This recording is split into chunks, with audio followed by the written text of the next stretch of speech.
بسم الله الرحمن الرحيم. ازيكم عاملين ايه؟ وحشتوني كتير قوي، بحبكم في الله طبعا.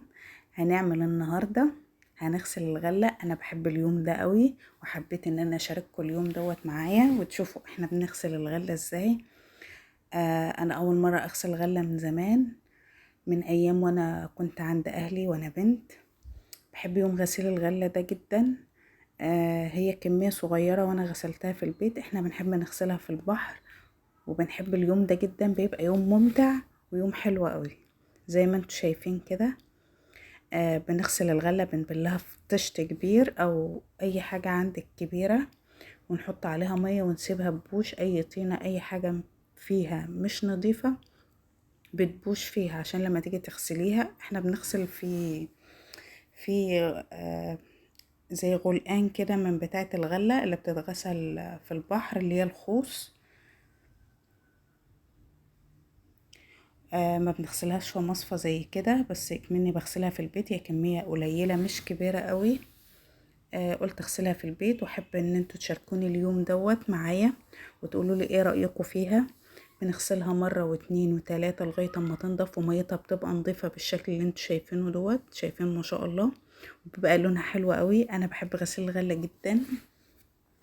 انا والدتي من يوم ما اتجوزت كانت على طول بتغسلها، وكانت بتبعتها لي دقيق مطحون جاهز. بس هي جت السنه دي قالت لي انا مش قادره اغسلها ومش قادره اعمل حاجه، فبعتتها لي وقالت لي اعمليها عندك بقى براحتك. عايزه تحطها للطيور، عايزه تغسليها وتطحنيها براحتك بقى زي ما انت عايزه، عشان انا مش قادره ان انا اعملها. فانا قلت اعملها انا في البيت. اي نعم، هي شغلها كان متعب قوي في البيت، مش زي البحر، زي ما بننضفها في البحر زي ما انتوا شايفين كده. بس والله العظيم كان من امتع الايام اللي في حياتي، ان احنا واحنا بنغسلها في البحر انا واخواتي، وهزار وضحك ولعب في المية. بيبقى يوم جميل وممتع.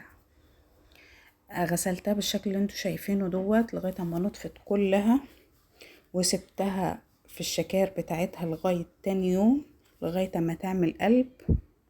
لازم النقطة دي لازم تعمل قلب. وتاني يوم بتقوم رايحة فرداها بقى على مشمعات، على اي حاجة انت هتفرديها عليها موجودة عندك زي ما انتوا شايفين كده. واهم حاجة ان انت ما تقليهاش على بعضها، تخليها رقيقة بالشكل اللي انت شايفاه دوت، عشان تنشف معاكي بسرعة وما تغيبش معاكي. بس بعد ما بتنشف بنقوم رايحين ايه عاملينها في المنخل او الغربال بتاع الغلة، علشان لو فيها اي حاجة مش نظيفة بتنزل. بس انا غسلاها ومنضفاها، بس لازما ان هي تتعمل كده، لازما تتعمل في الغربال بتاع الغلة، تتغربل زي ما بيقولوا، علشان لو فيها اي حاجة مش نظيفة. بس انتوا شايفين ميتها كانت نظيفة، وكانت نظيفة جدا. بس ايه حاجة زيادة ضمان او زيادة نظافة زي ما بيقولوا. هحاول ان انا افردها رقيقة بالشكل اللي انتوا شايفينه دوت. من اجمل الايام والله العظيم بجد. وانا بغسلها بفتكر هزاري مع اخواتي واحنا في البحر، ضحكنا، كل حاجة حلوة بجد. كانت من اجمل الايام واحنا مع بعض كده في البحر، واحنا بنغسل الغلة وبنضحك ونهزر في المية. ربنا يحسن ما بين ايديكم وتعملوا الاحسن والاحسن. انا حبيت ان انا اشارككم يوم من ايام الفلاحين. من امتع الايام اللي بتبقى عند الفلاحين بجد. بيحبوا اليوم دوت، غسيل الغلة والهزار والضحك واللعب مع بعض. ربنا يجعل ايامنا كلها فرحة وبهجة، ونبقى فرحانين ومبسوطين دايما يا رب مع بعض. وده بيبقى خير في بيوتنا. ربنا يكتر الخير في بيوتنا يا رب العالمين. ويا رب اليوم اليوم اللي انا شاركته لكم دوت يكون ممتع وخفيف على قلبكم. ما تنسوش تبعتولي في التعليقات ايه رأيكم في اليوم دوت. بيبقى يوم جميل قوي. انا ما حبيتش ان انا اطول الفيديو، وكان طويل قوي. انا حبيت ان انا الخصه لكم في كذا مشهد كده بس. وانا بفردها تاني يوم الصبح حوالي الساعة 9 او 10 زي ما انتوا شايفين كده. افردها رقيقة كده في الشمس، هتاخد لها يومين 3، وهزها واديها بقى المطحنة ان هي تطحنهولي يطلع دقيق ورده. زي ما انتوا شايفين كده.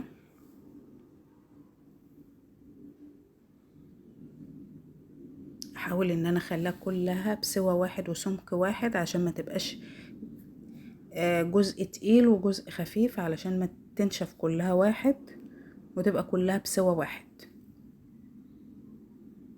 ما تنسوش تعملوا لي لايك عشان الفيديو بتاعي يوصل لاكبر عدد ممكن، والقناة بتاعتي تتعرف وتتشاف. واشوفكم في فيديو جديد ان شاء الله على خير، ويا رب تكونوا استمتعتوا معايا باليوم دوت. واستودعكم الله الذي لا يضيع ودائعه، والسلام عليكم ورحمة الله وبركاته.